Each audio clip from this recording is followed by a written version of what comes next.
Hello விவஸ் பாண்டிய ஸ்டார்ட்டோட எபிசோட். வீட்டுக்கு எக்ஸாம் எல்லாம் எழுதி முடிச்சுட்டு கதிரும் ராஜியும் வராங்க. வந்த உடனே வந்துட்டாங்க அப்படின்னாங்க. கல்யாணம் எப்படி இருந்துச்சு அப்படின் போது கதிர் வந்து ஒரு சூப்பரான போய் சொல்லிக்கிட்டு இருக்காங்க. ரொம்பவே சூப்பராக இருந்துச்சு. என்ன ஜனம் தெரியுமா, ஒரு 1000 பேர் வந்திருப்பாங்க அப்படின்ட்டு எல்லாம் சொல்லிட்டு பொய் மேலே பொய்யா கதிர் சொல்லிக்கிட்டு போகிறாங்க. அது ராஜிக்கு ஒரு மாதிரி சங்கட்டமாக இருக்குது. ஏன்னா நம்ம ஒரு பொய் சொல்கிறோமே, இது தப்பு இல்லையா அப்படின்ற மாதிரி தான் ராஜி வந்து ஒரு மாதிரி ஃபீலிங்லேயே இருந்துட்டு இருக்காங்க. அப்புறம் கல்யாணம் இப்படி பண்ணாங்க அப்படி பண்ணாங்கன்ட்டு அதுக்கான ஸ்டோரி எல்லாமே பொய்யா சொல்லி அழிக்கிட்டு இருக்காங்க. கதிர் அப்படியான்றாங்க. அப்படி ஏன்டா ஒரு மாதிரி இருக்குன்னு சொல்லிட்டு கோமதி சொல்கிறாங்க. வந்த டயர்டாக இருக்கும், ரெஸ்ட் எடுக்கிட்ட விடு அப்படின்வாங்க. சரிடா நீங்கள் போயிட்டு ரெஸ்ட் எடுங்க அப்படின்றாங்க. கல்யாணம் நல்லபடியாக முடிச்சல, அவ்வளோதான். அதுக்கப்புறமா இவனுடைய கல்யாணத்துக்கான வேலைகளை பார்க்கணுன்றாங்க. மாமா ஆல் தி பெஸ்ட் மாமா, சூப்பர் அப்படின்றாங்க. கண்டிப்பாக உன்னுடைய கல்யாணம் நல்லபடியாக நடக்கும் அப்படின்றாங்க. தேங்க்ஸ் அதை கதிரை அப்படின்வாங்க. கண்டிப்பாக நடக்கும், நீ தைரியமாக இருமாமா அப்படின்றாங்க. அப்புறமா ஃப்ரெஷ்ஷாக பார்க்கலான்னு சொல்லிட்டு உள்ளே போகிறாங்க ராஜி.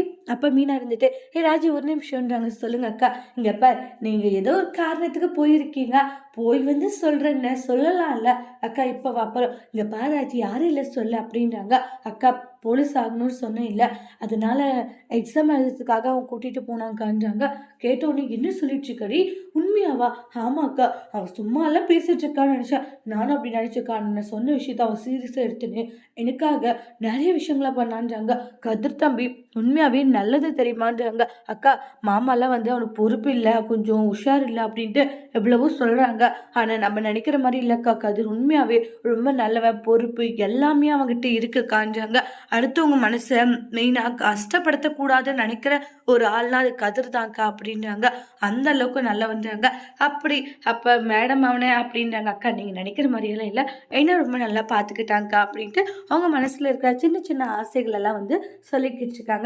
அதை கேட்கவும் வந்து மீனுக்கு சந்தோஷமா இருக்கு. உடனே இந்த இடத்துக்கு தங்கமயில் வராங்க. என்னது ஏதோ பேசிக்கிட்டு இருக்கீங்கன்னு உடனே அதை வந்து வேற ஒரு இதை வந்து சொல்லிவிடுவாங்க. கல்யாணத்தில் என்ன நடந்துச்சுன்னு சொல்லிட்டு ராஜா சொல்லிட்டு இருக்கானுவாங்க. அப்புறமா இது மாதிரிதான் நான் வந்து இது வேலையை விட்டு வேற வேலைக்கு போக போறேன் அப்படின்ட்டு தங்கமயில் சொல்லிட்டு இருக்காங்க. அப்படியாக்கா அப்படின்னு சொல்லிட்டு ராஜையும் கேட்டு அவங்க 3 பேரும் நிறைய விஷயங்கள் பேசி சிரிச்சிட்டு இருக்காங்க. அப்புறமா கோவிலுக்கு போயிட்டு வரலான்ட்டு ராஜியோடைய அம்மாவும் அவங்களோட சித்தியுமே வெளியே வராங்க. நாங்கள் அத்தை கோவிலுக்கு போயிட்டு வரோன்றாங்க. சரி கல்யாணம் நல்லபடியாக நடக்கணும் பழனிக்கேன்னு வேண்டிக்கிட்டு வாங்க அத்தை, அதுக்காக தான் மெயினாக போகிறோன்றாங்க.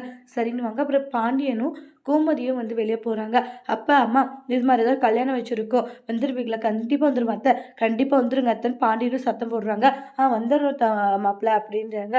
அதுக்கப்புறமா எதிர்த்து வீட்டுக்கார சக்திவேலும் முத்துவேலுமே வந்துடுறாங்க. அவங்கள பார்த்ததுமே பாண்டியர் இருந்துட்டு கோமதி நின்று போடுவாங்க. அத்தை கல்யாணம் வச்சுருக்கோம், இங்கே நீங்கள் எல்லாம் வரணும், வர வேண்டியவங்களும் வரலாம், வேணான்னு சொல்ல மாட்டோம்னு சத்தம் போட்டு சொல்லிட்டு போகிறாங்க. அப்போ ரொம்பவே கோவம் வருது சக்திவேலுக்கும் முத்துவேலுக்கும். அதுக்கப்புறமா எல்லாம் வந்து நட்டுக்கிட்டு இருப்பாங்க, வாழையில இதெல்லாம் நட்டுட்டு இருப்பாங்க. அப்போ பழனி வந்து அவங்களுடைய ஆத்தாங்க உட்காந்துட்டு இருக்கிறத பார்த்து, என்ன அத்தா அப்பப்போ வெளியே உட்காந்துக்கிறடே, இதெல்லாம் பார்க்கறதுக்காக தாண்டா வெளியே உட்காரு, அப்படியா சரி சரின்னுவாங்க. அப்புறமா பழனி வந்து அவங்களுடைய அண்ணன்களை பார்த்தோன்னே அவங்களோட வேலைகளை செய்ய ஆரம்பிக்கிறாங்க. அதோட இந்த எபிசோட் முடிச்சிருக்காங்க. தேங்க்யூ.